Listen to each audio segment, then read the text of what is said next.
Hiya fives and welcome to your PHSE lesson. Today our learning objective is to be comparing our dreams to others in the world. Okay, so we've been looking at our dreams and our goals over the last couple of weeks, and today we're going to be looking at how we can compare our dreams and how realistic our dreams are to other children in the world. All right, so if you have your dreams and goals journal, can you please make sure that is near you? You can write the date and the learning objective on your next page, and then we're going to have a look at the next few slides. So if you need to pause the video to do that now. Make sure you've got everything ready, and then we're going to carry on.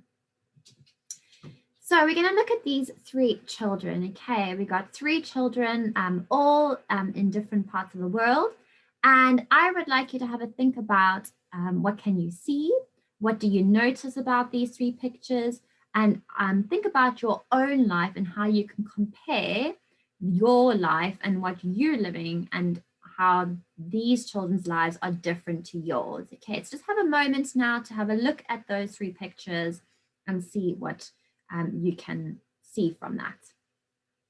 So you will have hopefully had looked at a little good chance to have a look at them, and you will notice that the first picture is of a young boy who's holding a gun. Okay, so he obviously comes from a place where there's lots of conflict, and they are recruited at young ages to get involved, so they don't go to school and they have to go and fight. Okay, so a very dangerous, not very safe environment that this young boy is having to grow up in.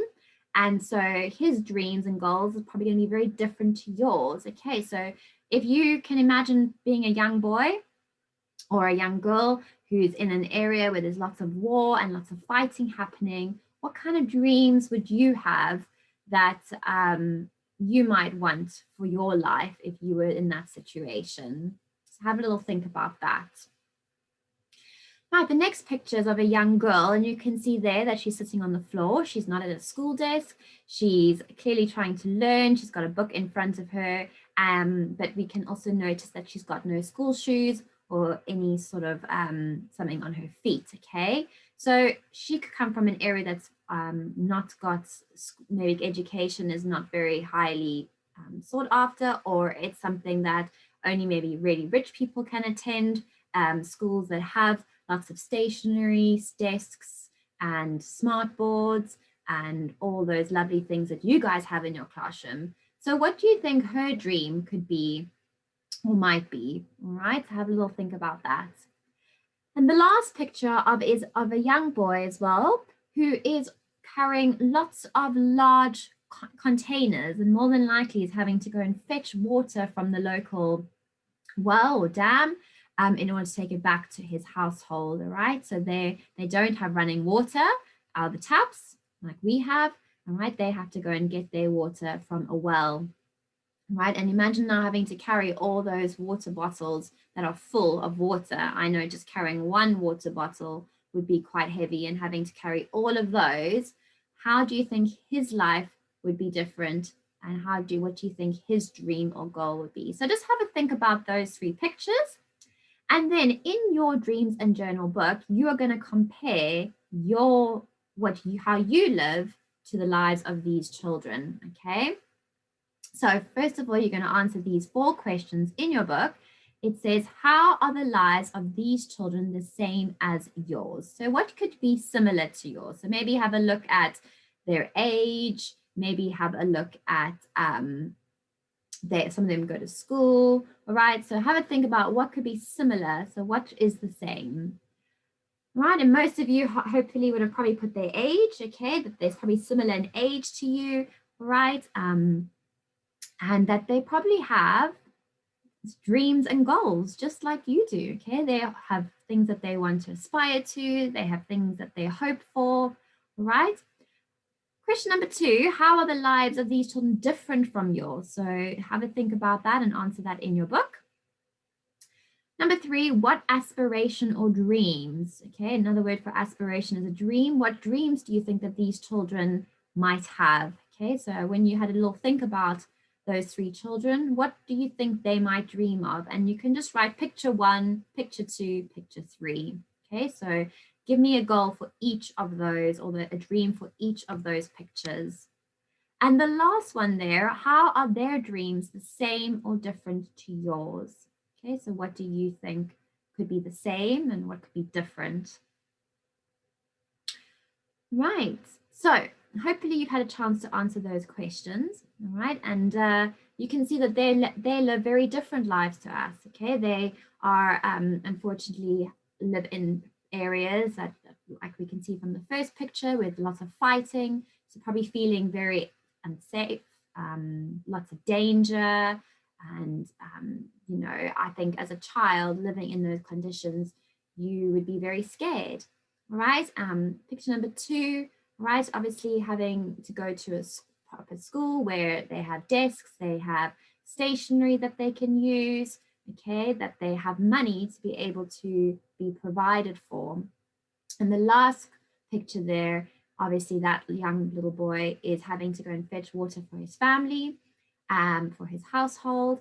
And perhaps his dream would be that he wouldn't have to do that, that maybe they would have running water in their house. Okay, so that might be something that he would want as a dream, that he wouldn't have to go and walk and fetch the water and carry all that heavy containers back home. So just have a think about the reflection of this. How might it feel to be a child in these pictures? So again, you can just do picture 1, picture 2, picture 3, and write for me an emotion and a feeling that these children might be experiencing. And then what feelings do you have about your own goal in comparison to a child in another country? So one of these children, how is your goal or dream different from them? Okay. Now, your dreams hopefully are these really wonderful and you know, things that you can definitely aspire to. If you work hard at school and you study hard and you learn hard, or you practice your skill that you would like to acquire, then hopefully that dream might become a reality for you. Whereas these children probably have a very different type of dream in terms of that they're wanting something quite basic. The first picture could be that that young boy just wants to feel safe and be in a loving home where he doesn't have to feel threatened or scared or has to feel like he has to kill somebody to stay safe. Okay, this picture with a little girl going to a school where she doesn't have to sit on the cold cement floor, that she can sit in a proper desk, have a proper chair, have stationery, have be able to have clothing that would, you know, be like shoes that she would need to wear. Okay, so, and the last picture, obviously that young little man, he is having to go and fetch water. Now, water is something that we just turn on a tap and we are so lucky to have, and it just is there for us. So have a think of those questions, write them in your journal, reflect on that, and have a think about how lucky you are living in this kind of country here, where you are able to have these wonderful dreams, and that you are so privileged and fortunate to be able to be given an opportunity to reach these dreams and aspire to these dreams. Okay, these are wonderful dreams and goals that you have, and they are something that you can attain if you are working hard at them.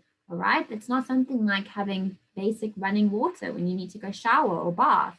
Okay, the third picture there with that young man, they wouldn't be able to have a shower or bath. Okay, they'd probably have to stand in some sort of a bucket and wash themselves in the water there. So have a real think about how lucky you are, and where there's other children in the world, like these 3 pictures, where they're similar of age, all right, but their goals and their life is very, very different to what you are experiencing. And just really reflect on the fact that you are incredibly lucky and you are very fortunate. And I know even times like this where we're all having to, it's very tricky to be at home, and as teachers, we miss you guys. And I know some of you are really struggling to get into a good routine at home and access the learning. And it's a bit of a trying time for all of us. But you are incredibly lucky to have teachers who still care about you, that are willing to do all this work online for you. Whereas many schools around the world, there are children your age that are not getting any sort of education. So you are very fortunate that you can go to your bathroom and you can turn on the tap and you have running water. You can flush the toilet. You can wash your dishes. Everything is there for you. And at nighttime, when you go to bed, you feel safe. Okay, so have a little think about those and how you're feeling. And you can hear my dog, the postman has just arrived. So I'm going to stop there. I hope you have a wonderful weekend. Take care.